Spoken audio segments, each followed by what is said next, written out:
Good evening, ladies and gentlemen. We now come to the climax of today's breed competitions, the group judging. And the first group to be judged will be the utility group. But before our utility best of breeds enter the main arena, it is my very pleasant duty to introduce our utility group judge. Can I ask you to give a warm welcome to Mr. Jeff Corish. Escorted into the ring by Anne MacDonald, the Vice Chairman of the Crufts Committee. So entering the ring now is our judge for the utility group this evening, Jeff Corish. He's handled many magnificent champions from many groups, and together with Michael Code, of course, has had many top-winning Bichon Frise. He judged the Terrier group in 2002, and next year he'll be judging Crufts' Best in Show. An expert groomer. We're about to see the utility group, as Jess says. This group consists of miscellaneous breeds of dog, mainly of non-sporting origin, including the Dalmatian, the Akita, the Poodle. The name utility essentially means fitness for a purpose, and this group consists of an extremely mixed and varied bunch. Most breeds having been selectively bred to perform a specific function which isn't included in the sporting and working categories. In other words, dogs that don't fit any other group, really. Some of the breeds listed in the group are the oldest documented breeds of dog in the world. This is the Akita. Now entering the ring, the Boston Terrier. The Canaan Dog. One of the rarer, the Canaan Dog.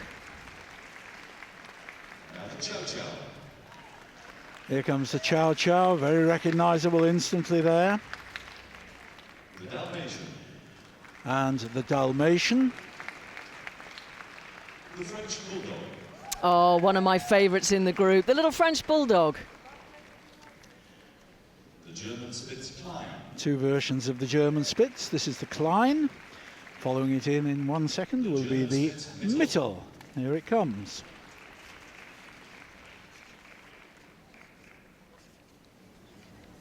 Japanese Akita Inu. Recently separated from the Akita, this is the Japanese Akita Inu. And the Shiba Inu, Japanese Shiba Inu. Japanese Spitz following on there. The Quezon. And the instantly recognised markings of the Quezon. The Lhasa Apso. First of our Oriental type dogs from Tibet there, the Lhasa Apso. With a huge round of applause, and the gorgeous little miniature Schnauzer. Smart little person, that is. First of 3 poodle types here now. This is the miniature. Now the standard poodle. Oh, it's the standard. There we are. No, that standard's coming in now. Followed by the toy poodle. And the toy poodle bringing up the rear in this little collection of poodles. And here we have the Schipperke, followed by the Schnauzer, the middle of the sizes. The Sarpe. The Tibetan Spaniel. And finally, the Tibetan Terrier. The Tibetan Spaniel, and then bringing up the rear, last but not least, the Tibetan Terrier. Tibetan Spaniel was first, the Tibetan Terrier is coming second. It is now my very great pleasure to be your commentator for the utility group final at Crufts 2012. Whilst our judge, Jeff Corish, takes his first look at the utility group. So Jeff Corish going to look down his lineup of best of breed winners for the utility group. Now this is a group where there are breeds designated as high profile because their make and shape can mean they're prone to health problems. Best of breed winners from these high profile breeds have all been checked by the appointed veterinary surgeon before competing in this group tonight. Wide variety of continental origin and a really interesting mix. Jeff Corish now taking his first walk along this lovely line of utility dogs. It's the first chance he gets to see them all. These are all best of breed winners. They've been competing here, some for quite a long time. Some will have been in big entries where they've spent a long time in the breed ring. Some have a much smaller entry. There are breeds in this group. And there's Jeff now going back to look at the first of the dogs in the group. The best of breed winner in these particular breeds is required to be checked by the appointed veterinary surgeon. And there's our first dog, the Akita. Akita, the most popular breed in his native Japan. This is a large, upstanding, dignified dog, very proud head carriage, and is actually enhanced with these small triangular ears. You see them beautifully there. Dark eyes, strong body, is balanced by a large full tail which curls over to meet his back. Look at those lovely straight forelegs that he has as well. Comes in a variety of brilliant clear colours, often set off by a facial mask or blaze. Impressive appearance, matching his strength and character, which is reserved and quiet. Also extremely efficient as a guard dog, but incredibly affectionate to its owners too.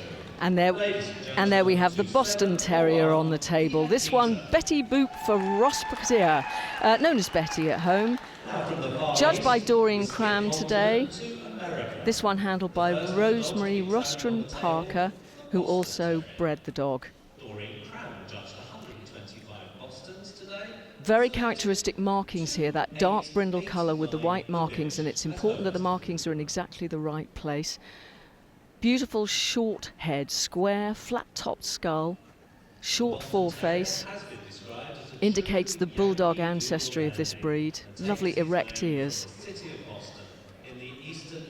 Quite a deep body there, athletic, good width of chest, short-backed, and a lovely gait there, easy and graceful. Are popular members of many households with a super temperament and an easily managed coat. So, ladies and gentlemen, let's hear it for the Boston Terrier. Now, the best of breed winner for the Bulldog best of breed winner will not appear in the group tonight because its award was not confirmed following its veterinary check. So we moved on here to the Canaan Dog. This is Bat Jerusalem Shel Zahav, as you see there. The Canaan Dog, generally accepted as the national breed of Israel. It has its origins in the feral dog of the Middle East, the pariah dog, and selective breeding is evolving a very distinct breed type. The current breed standard is based closely on that of the Fédération Cynologique Internationale, and he stands up to 60 centimetres tall at the shoulder, which means he's at the upper end of medium-sized dogs.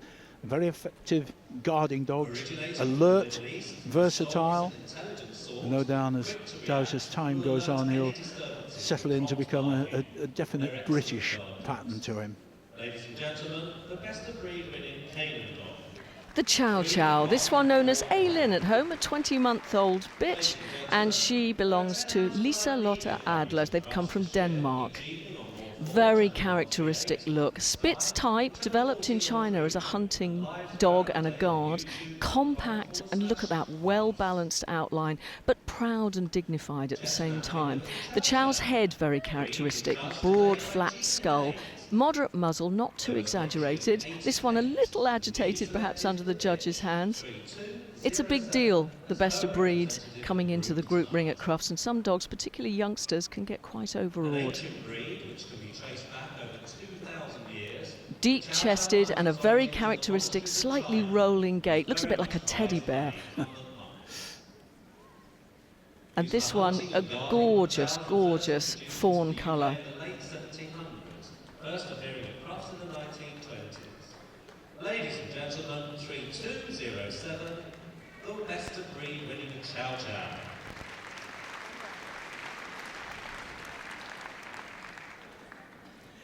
This is a 4-year-old bitch called Della, and the Dalmatian, of course, very distinctive appearance, being either black spotted or liver spotted, the spots standing out well on this lovely pure white background, which is the real colour of the coat. As puppies, of course, Dalmatians are born pure white, making it really impossible to know whether the spots will be black or liver later on.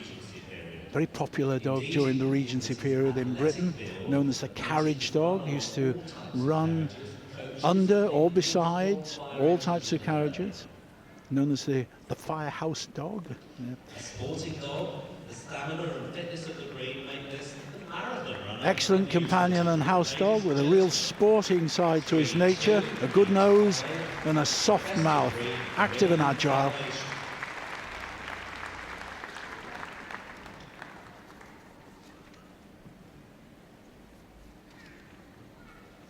On the table now we see the French Bulldog. French Terry Nethercott judged the French Bulldogs at Crufts this year, and he chose Carol Burton's Frank, 2.5 years old, handled in the ring by Sean Ayton tonight. The dog 3471 as his best of breed winner. Originally miniaturised from bulldogs, you can see their history in their make and shape. He's partly British. But the French Bulldog has these wonderful characteristic bat ears, which I'm sure will be raised forward when the treat comes out. Oh, it's a toy, not a treat.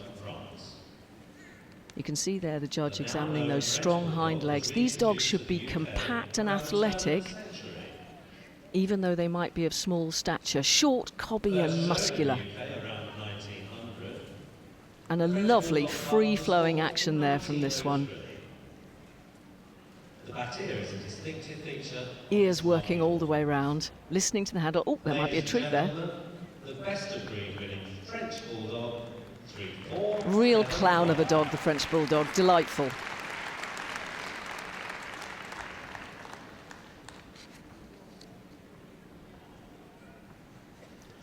Now we come to the first of our German Spitz. So we have a dog on the table here, the German Spitz Klein. They've been German Spitz breeds for many years. They do vary in size. This is a small one. Only measures between 23 and 29 centimetres tall, the Klein variety. The Mittel, which we'll be seeing later, identical in shape and characteristics, no real restrictions on the colour they can be. So this is a gorgeous white, really lovely colour. The harsh outer coat is coupled with a thick undercoat, which insulates him against all weathers. The well-curled tail and brisk movement give him a real impressive bearing for such a little dog. So this is it, the German Spitz Klein. The best of breed winning German Spitz Klein 3647.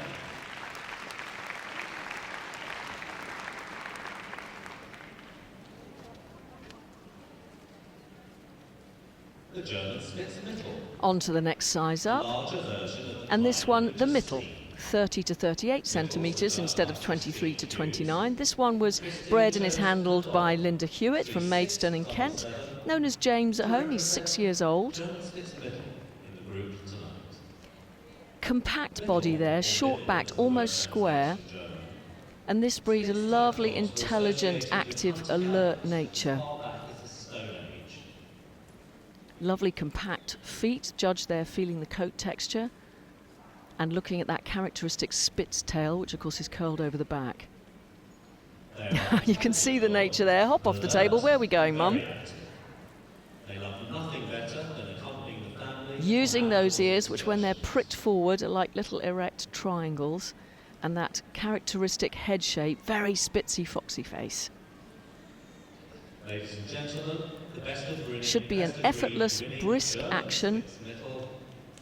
And this one's certainly taking a clip round the ring.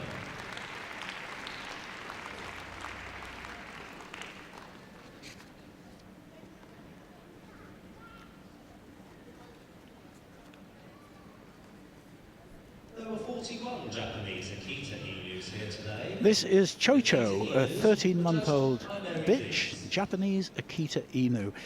And the Japanese Akita Inu is neither as heavy nor as substantial as its cousin. It's really more oriental in expression. You see that lovely there. The colour is also an important difference between the two. Whilst the Akita can be any colour, the Akita Inu has only 4 recognised colours, and the standard is very specific about the permitted Urajuro markings. Very loyal, very faithful to his family. Not the dog for every home. Probably not the breed for a first-time dog owner. Very independent in character, sometimes quite stubborn. However, they're extremely clean and loves his immediate family. Lovely stride there, nice long far-reaching stride.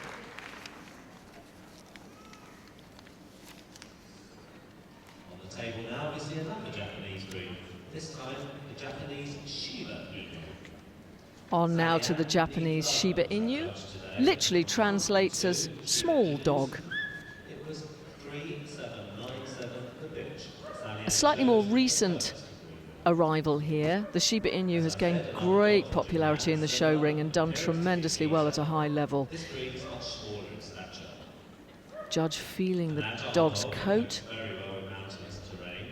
Shiba Inu was originally used for hunting small game, such as birds and rabbits. Should be plush and standoffish.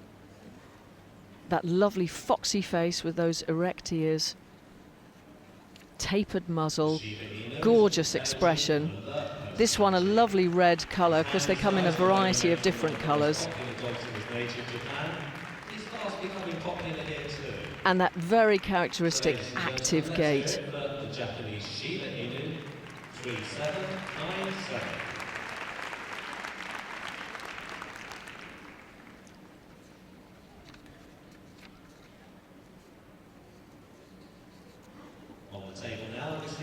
This little compact Spitz type dog is Japanese Spitz, lap-sized really, taken to Japan in the early 20th century and was bred particularly to reduce its size. This one is a dog, he's 2.5 years old, called Prince. Small, nimble dog, demands neither excessive feeding nor a great deal of exercise.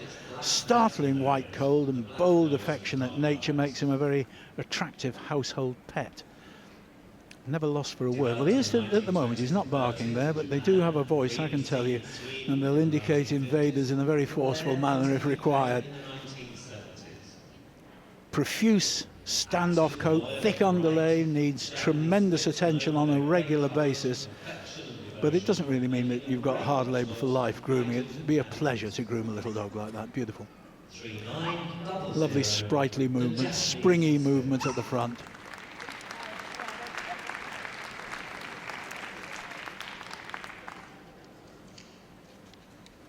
Jeff's asking the Japanese Spitz. One more move. The Kazon, this one English, American and Canadian champion, Camont's Skylines Game Boy, bred in California by Jan Corrington, handled in the ring by Joan Miles.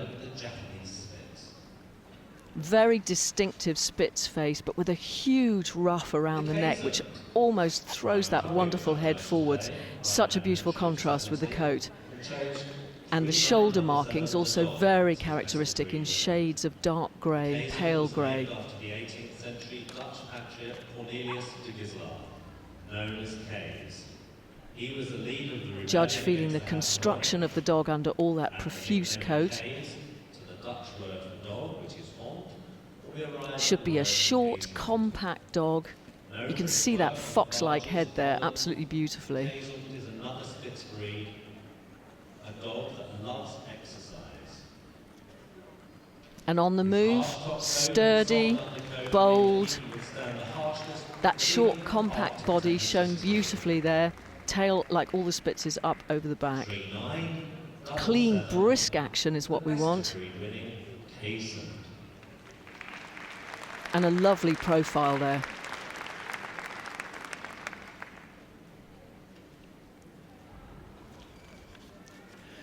Well, this lovely Lhasa Apso bitch is into the veteran stage. She's 7 years old. It's a breed that comes from Tibet, where many live at high altitudes and the climate can be quite severe. So they have to be hardy little dogs to withstand conditions like this, which has had a great influence on the development. It's a hard, long coat, dense undercoat, which really acts as insulation during the winter. And that fall of hair that it has over the eyes protects them from the wind, the dust and the glare. An Apso in full coat like this is really a very splendid sight. I'm told it's not difficult to keep the coat in good condition, but I wouldn't like to put it to the test. Grooming is certainly necessary. It's one of several Eastern and Oriental breeds to come to the West. First one arrived here in the UK in the early 1920s. When they were first seen here, they were confused with other shaggy Oriental dogs and were labelled Lhasa Terriers. Very independent nature, quite stubborn. Very loving and affectionate though to friends and family, and I think that that looks lovely. Don't they glide? Lovely kicking movement at the back. 4010, the Lhasa Apso.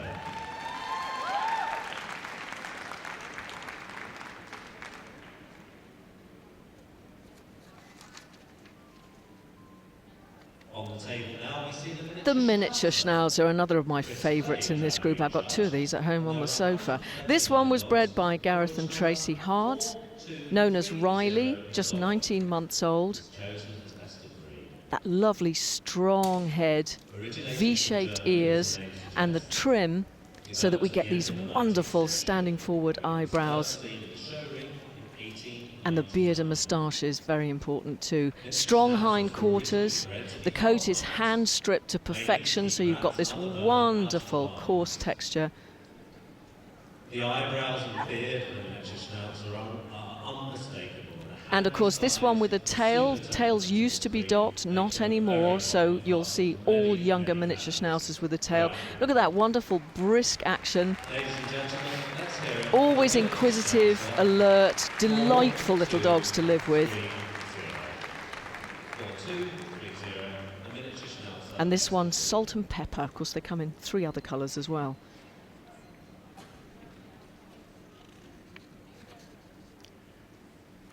Now we see the first of our On the table, the first of 3 poodle varieties. This is the miniature.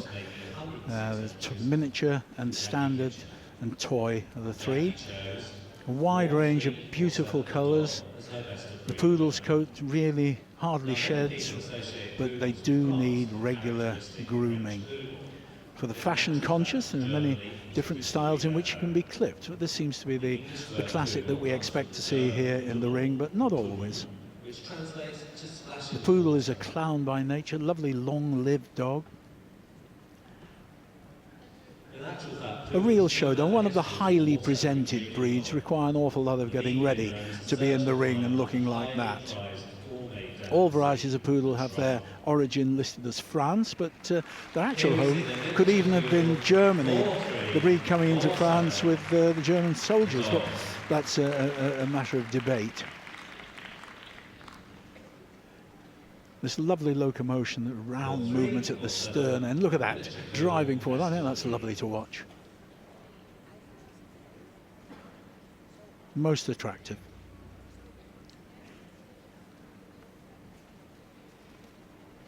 here's the standard poodle. So, size up, the standard poodle. This one's come from Stockholm in Sweden to compete here at Crufts this year.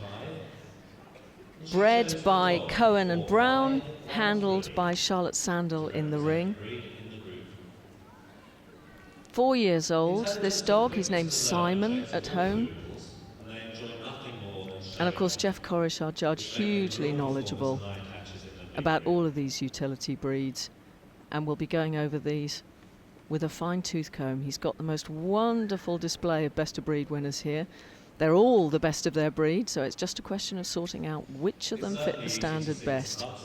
The clip designed to best show off the structure of the dog. Look at that gorgeous, intelligent face. Poodles are so smart. Fantastic dogs to live with. Long face. Beautiful expression, and there's the poodly gait. Real stride, great drive from behind, great reach in front. Parallel coming towards you, beautiful mover, and handled to the perfect pace. A real performance. One more time, up and down. Another chance to applaud the standard poodle. I've got a sneaky feeling Jeff likes that. Yes. Now on the table we see the last of the poodle varieties. And now we'll downsize. We go to the toy poodle. This one is 2.5 years old. It's a little dog called Graham,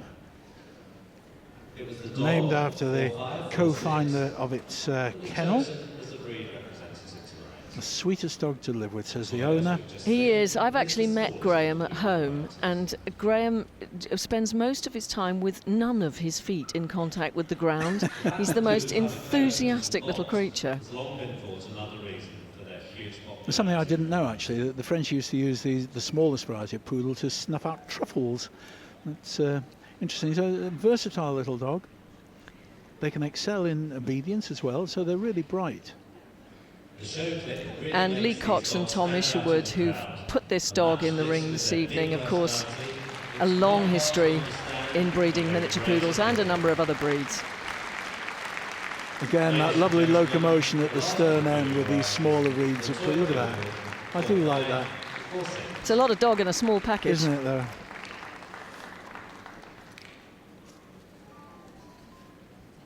We're going to see the toy go up and down, so let's hear it one more time for the toy poodle.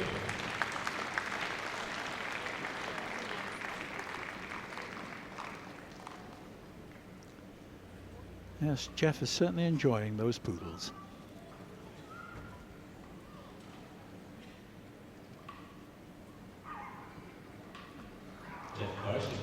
The Skipper Key. This one bred by Don Nielsen, handled in the ring by Esther Comish. He's known as Eddie, 6 years old, from Whitehaven in Cumbria.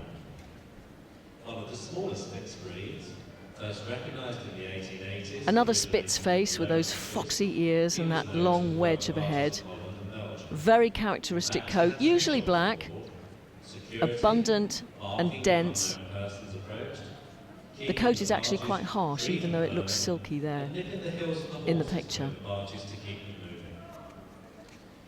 Beatrix Potter also used a skipper key called Duchess as a character. The Skipper Key is fairly short-backed, with a characteristic shape provided by the coat, and should have a short, brisk stride, very businesslike. 4658, the best of breed winning skipper. This one seems to be particularly interested with what's going on the carpet.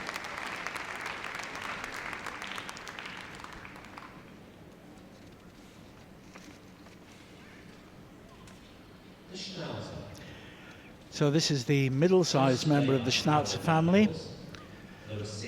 Really suitable for anyone who would not like to go quite as far as the giant, but doesn't want a miniature. The standard Schnauzer, standing at 19 inches at the shoulder, is the original. The home country of the Schnauzer, of course, is Germany, where the standard version filled many roles as both a ratter, a drover's dog, stock tender and guard in the house and stables. He even used to pull carts to market, so it made them a very good all-round farm dog. Very good looking, robust, well-muscled. Nice harsh, wiry coat, either black or salt and pepper, which we've got here. Salt and pepper shades of grey, in case you didn't know. Needs quite a lot of attention to keep him looking as smart and as tailored as this. Very lively dog. It's actually a 2-year-old dog. 2-year-old bitch called Nina.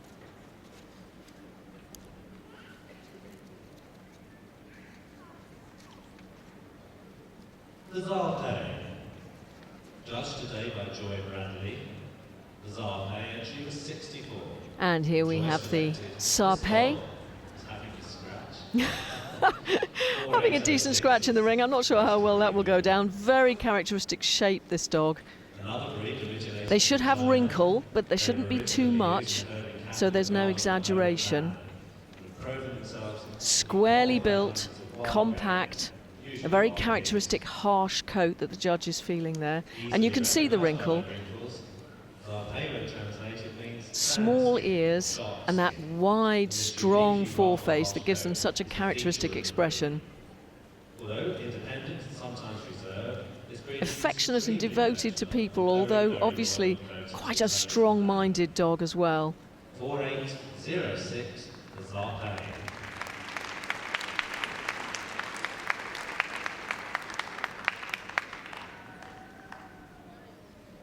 On the table now we see another breed. Well, this is the Tibetan Spaniel. It's a Shih Tzu, I beg your pardon, I'm sorry, I'm looking at... this is Santosa Thunderbolt. It's only 22 months old, known as Bastion. The roots of this breed are in Tibet, of course, developed in China. Examples of this breed found their way through to the West after 1912. People tend to get a little bit confused between the Lhasa Apso and the Shih Tzu, but the breeds do differ in both conformation and temperament. The breed standard calls for a maximum height of the Shih Tzu to be just 1.8 1.2, that can't be right. More than half, 1.2 centimeters more than that of the Lhasa Apso. I was thinking kind of a dog 1.5 centimeters tall. But look at the movement on this again. We've got this very similar appearance on the move. They seem to float with this beautiful coat.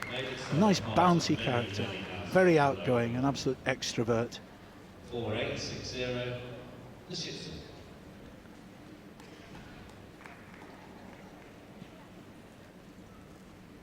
On the table now we see the Tibetan Spaniel. Ian Blackshaw judged the 140. And this is the Tibetan Spaniel. This is a 4-year-old bitch named Vicky, come to Crufts from Sweden, winning her first UK Challenge certificate today for Catherine Luderberg-Vestin. Lovely shot of the head there, very characteristic in this breed. They're sort of small, active and alert. In actual fact, in proportion to the body, the head looks quite small. It's going to sleep.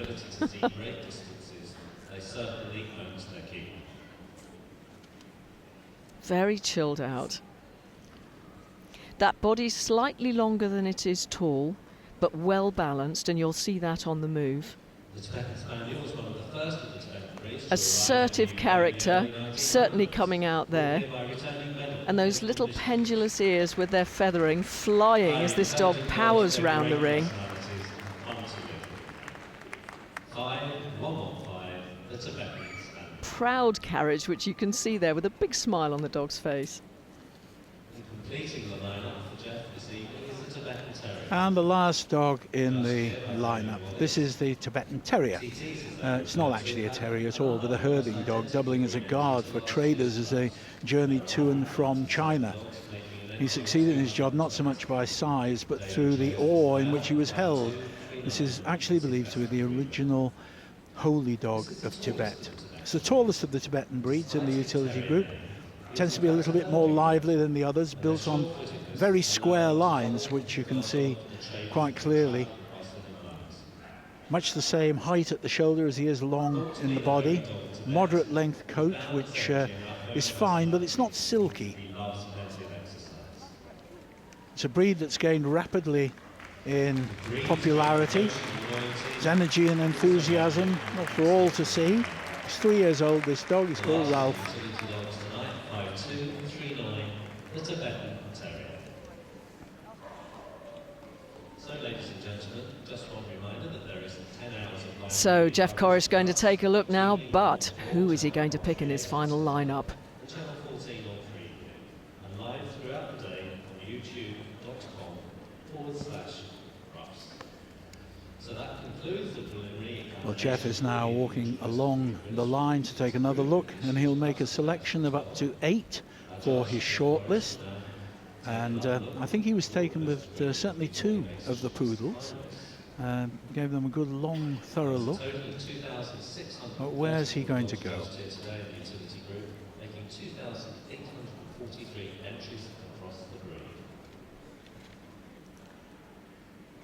Lovely moment for Jeff Corrish. I mean, such an experienced handler and breeder.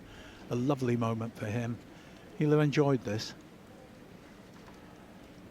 So he's coming straight over to the left-hand side. He's going to pick out the Akita. I think he's going straight to it. So the Akita is the first in the shortlist. And that lovely and the Chow Chow. Dalmatian, And the the Frenchie. Dalmatian. The French Bulldog. The Caisson, the Lhasa Apso. The Case. That's it. Oh my word, how many is picking? 1, 2, 3, 4, 5, 6, 7, 8, 9, 10. Wow. So we've got the toy and the standard poodles and the Sarpe added to the end of that lineup. A big round of applause, please, ladies and gentlemen. And there they are. That's the other finalists. The Akita, the Chow, the Japanese Shiba Inu, the Frenchie, the Dalmatian, Caisson, Lhasa Apso, standard poodle, toy poodle and the Sarpe. Well, it's a lovely selection. You were right about the poodles, Peter. I was, wasn't I? Yeah, I picked 2 of them. Though I thought actually taking the miniature. But here we go with the Akita. Champion Redwich leather and lace, 6.5-year-old lace. Owned by Jenny Killerley and Arlene Clure. Come from Yorkshire. Bred by Dave and Jenny. And the Chow Chow being sent around there as well now. Luisu Eilin from Kennel Luisu in Denmark. The Japanese Shiba Inu. The French Bulldog. Handled by Michaela Dunhill. French Bulldog coming on the stroll now. It's known as Frank. I like that, 2.5 years old. Judged by Terry Nethercott today. Morven Frank avec Labateau. The Dalmatian. The Kazon. Kazon coming around now. Jeff moved to a totally different part of the ring to watch these coming round. Well, he's assessing movement and construction at this point. These are all bests of their breed. They're all superb dogs. And at this point, he's simply assessing each one against its breed standard. Is this a better Lhasa Apso than that was a Dalmatian? Is this a better standard poodle? It's about to come flying round the ring. It is an interesting distinction because you are judging the good dog against its standard and how it compares to the standard compared with the other dogs that you see in their and standards. Performance. In the group ring, particularly at Crufts, performance is all important. And when you get a handler like this, Lee Cox on the end of the lead, you know the performance is going to be good. And the Sarpe bringing up the rear. Lovely, easy gait there. Actually going better than it did when it was gone over the first time, and that's good. Just raise your game each time you have to move. Well, what a selection. The boards are coming out, so he knows he's made his decision. I thought he'd be quick, actually. He knows what he's after here, but what's he going to pick out as the winner? No reverse order here. The one he points to is the winner, followed by Group 2, 3 and 4. Big moment for all 10 of those owners and handlers. Big moment for the dog too. They know they're showing. And the winner of the utility group, Crufts 2012. It's the Lhasa Apso. There we go. Champion Zentar Elizabeth, 7 years old. In second spot, For Margaret Anderson taking the group. And the Kazon in second. Which is a veteran at 7 years old, this dog, Ferris. And the Akita is going to get Group 3. Yet another success for the Killalees. And it looks as though the Sarpe is going to get Group 4. No, it isn't. No, it's Lee Cox with the toy poodle. Graham bouncing his way into Group 4.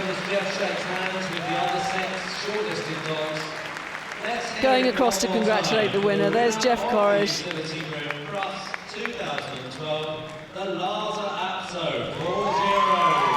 But there she is, that's our winner, champion Zentar Elizabeth, 24 cc's and added a Crufts group to her tally. The first dog to go through to compete on Sunday's Best in Show, the first qualifier. There she is. A lovely group, beautifully judged, and a very good selection in first to fourth. Being awarded now the trophy. It's a spectacular trophy. That's what you get for winning the group. A moment of real joy there. That was a wonderful comment from the owner. Can I take it home? There you go. Oh, I say, what a moment. That is lovely. The rosette's bigger than the dog, so too's the trophy. I'm sure, ladies and gentlemen, Anne MacDonald handing the rosettes there. Group 2, the Kazon. Group 3, the powerhouse of an Akita.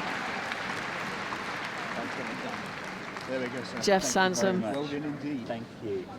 handing 4th place rosette to Lee Cox and Graham.